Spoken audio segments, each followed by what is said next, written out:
Mesdames et messieurs, chers amis, alors, nous sommes aujourd'hui lundi, le rebelote, ça recommence encore la semaine. Lundi 16 décembre 2024, donc nous sommes à 2 semaines de la fin de cette belle année de 2024. Mesdames et messieurs, je nous souhaite à chacun une très belle fin d'année et un très bon début d'année 2025 dans la gloire du Seigneur. Ce matin, dans notre traditionnel matin bonheur, en quelques minutes, je voudrais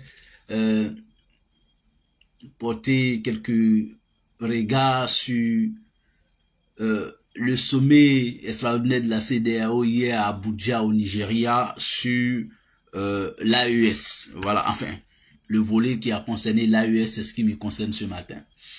Alors, j'ai mis en titre « Pourquoi la CEDEAO tente tant de ramener l'AES en son sein ?» Vous savez, je suis de ceux, je ne l'ai jamais caché et je compte aussi l'assumer jusqu'au bout. Je suis de ceux des Africains qui croient que la communauté est une très bonne chose. Qu'être ensemble est une très bonne chose. On peut aller très loin seul. Ou bien on peut aller très vite quand on est seul. Parce qu'on n'est pas peut-être encombré. Mais on va souvent très loin quand on est ensemble.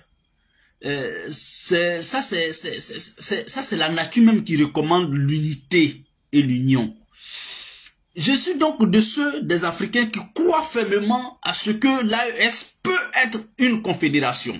Ou bien, voilà. Mais que l'AES, au regard de tout ce qu'on a déjà conquéri ensemble, obtenu ensemble, que les États du Sahel peuvent toujours maintenir leur union, leur confédération, mais tout en restant au sein de la communauté. En fait, je ne souhaite plus que l'AES revienne, c'est-à-dire à se casser, se disloquer. Non. Bien au contraire, je souhaite un renforcement de l'union, de l'unité de ces trois États, mais au sein de la communauté économique des États de l'Afrique de l'Ouest. Ça ne sera pas une bonne chose, ni pour la CEDEAO, ni pour l'AES, de se séparer en queue de poisson. J'ai compris une chose que quand on est frustré, qu'on est fâché et qu'on l'exprime, c'est tout à fait d'ordre légitime. Il n'y a pas plus action légitime que d'exprimer sa frustration, que de pleurer quand on te frappe. En fait, c'est logique. On ne frappe pas quelqu'un et puis on lui dit, on l'interdit. Tu n'as plus le contrôle de ses sentiments en ce moment-là. On ne frustre pas quelqu'un et puis tu vas forcément contrôler ses sentiments de frustration. Ce n'est pas possible. Et c'est ce qui s'est passé entre une partie de la communauté, sinon des chefs d'État de la communauté économique des États de l'Afrique de l'Ouest, la CEDEAO, et les dirigeants actuels des États du Sahel. L'Alliance des États du Sahel. Donc, ne pas poser ce diagnostic, ce débat, et ne pas affronter ça, c'est lâche et c'est même irresponsable. Ou du moins, à la limite, malhonnête. Je ne souhaite pas m'inscrire dans ça. Je souhaite que ce débat-là, que chacun prenne ses responsabilités, que chacun assume même ses responsabilités. On a vu des déclarations ici de guerre contre ces États-là. Tu ne peux pas, en fait, menacer quelqu'un, même quand tu estimes que tu as raison, quand tu le menaces, tu le pousses, mais s'il a dos au mur, il te dit bon, il t'affronte, il dit bon, je n'ai donc plus, comme je n'ai plus le choix, j'ai le dos au mur, je n'ai plus le choix, bon, fais ce que tu veux. Vraiment, fais ce que tu veux maintenant, on verra. Et c'est ce qui s'est passé. Et donc ça là, on déplore tous. Donc j'ai vu un test que la CEDEAO aurait encore une fois de plus mandaté le jeune président de notre génération, si je peux m'exprimer ainsi, Bassirou Diomaye Diakhar Faye, du Sénégal, auprès de ses pairs, de ses frères de l'AES, de tenter encore une fois de plus de les ramener au sein de la communauté. La CEDEAO a même fait des ouvertures aussi pour dire, bon, écoutez, dans les tests, il était dit que c'est jusqu'au 29 janvier 2025 que si rien n'était fait et tout ça, qu'on allait acter définitivement leur départ. Sauf erreur de ma part, je dis bien sauf erreur de ma part, je crois bien que la CEDEAO a prorogé ce délai jusqu'en juillet 2025. Je crois que j'ai vu ça quelque part. Et si tant est que la CEDEAO veut obligatoirement, sinon tente ou bien tient à ce que nos frères restent dans la communauté, bon, ne voyons pas forcément ça en ce que la CEDEAO veut se sauver elle-même, mais plutôt un esprit de sagesse pourrait peut-être abriter certains d'entre eux pour dire, bon, vraiment, ça là, reconnaissons qu'on a fauté, hein? Donc faisons tout pour apaiser nos frères, faisons tout pour les calmer, faisons tout pour les ramener et qu'on continue la marche ensemble, mais peut-être différemment. Et moi, c'est ce que je sujette toujours aux États de l'AES. Moi, je souhaite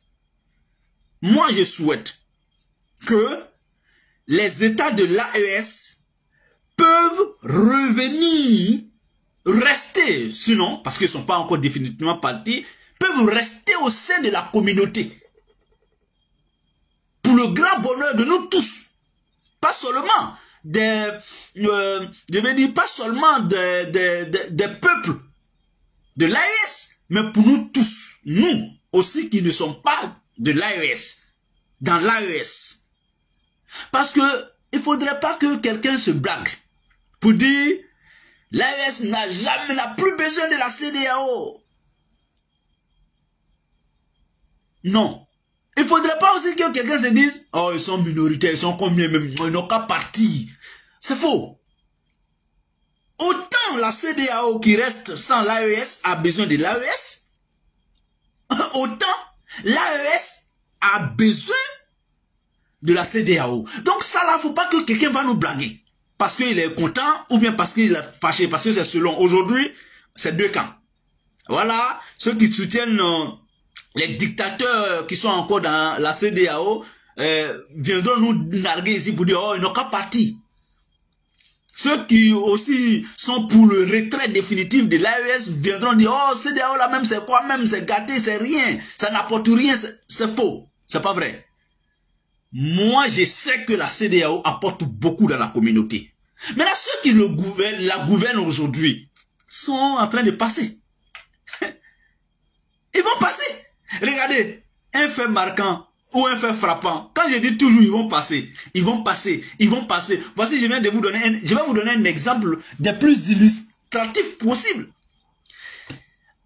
Ado de Ghana, le président ghanéen, qui quitte le pouvoir en début janvier là, qui a déjà même, qui n'est plus élu, mais qui est en train de d'organiser comme son départ du palais ghanéen, était au fou et au moulin contre les soldats qui ont pris les armes. Il était même, à un moment donné, le président de la Confédération des chefs d'État de l'Afrique de l'Ouest, des États de l'Afrique de l'Ouest, donc de la CEDEAO. Il n'est plus président de la République au Ghana. Il est parti comme ça. Mais la CEDEAO va demeurer. Et c'est à ça que moi je crois. Et c'est sur ce angle-là que moi je veux qu'on pose le regard et le diagnostic. Ceux qui dirigent la CEDEAO aujourd'hui, pendant la création de l'AES, sont en train de passer. Ce sont des individus qui ont une durée de vie de mandat de entre 10, 15, 20 ans maximum. Ils vont partir. Mais la CEDEAO doit demeurer. C'est pour ça que moi je dis aux États de l'AES que leur confédération ou leur fédération là est une très bonne chose, mais au sein de la CEDEAO. Et que je crois même que le fait qu'ils ont réussi à créer une alliance entre ces trois États, ils seront encore plus puissants, plus forts au sein de la CEDEAO avec cette alliance-là. Est-ce que vous voyez un peu? C'est comme on est 10 personnes dans une organisation. On est individuellement 10 personnes.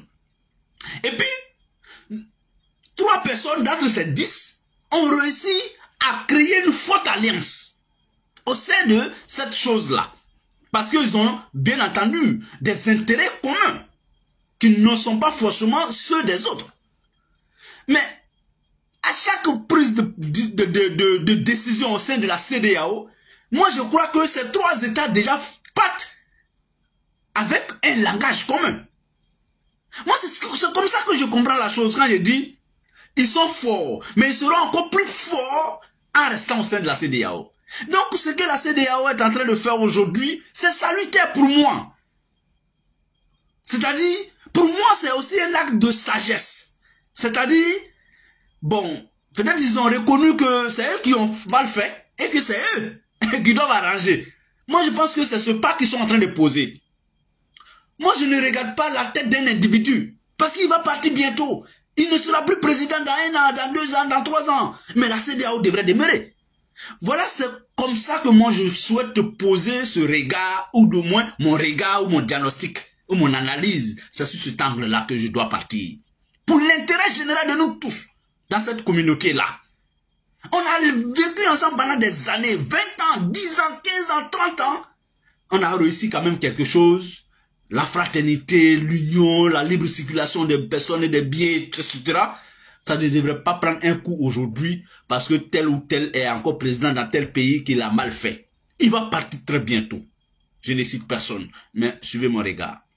Mesdames et messieurs, chers amis, c'est sur ce sujet aujourd'hui que je souhaiterais poser notre analyse, notre matin bonheur de cette semaine qui est bien commencé et que je souhaite bien terminer avec vous en votre compagnie. Excellente journée, bonne semaine à chacun de nous. Portons-nous bien. Au revoir et à très bientôt, sinon à demain. Merci.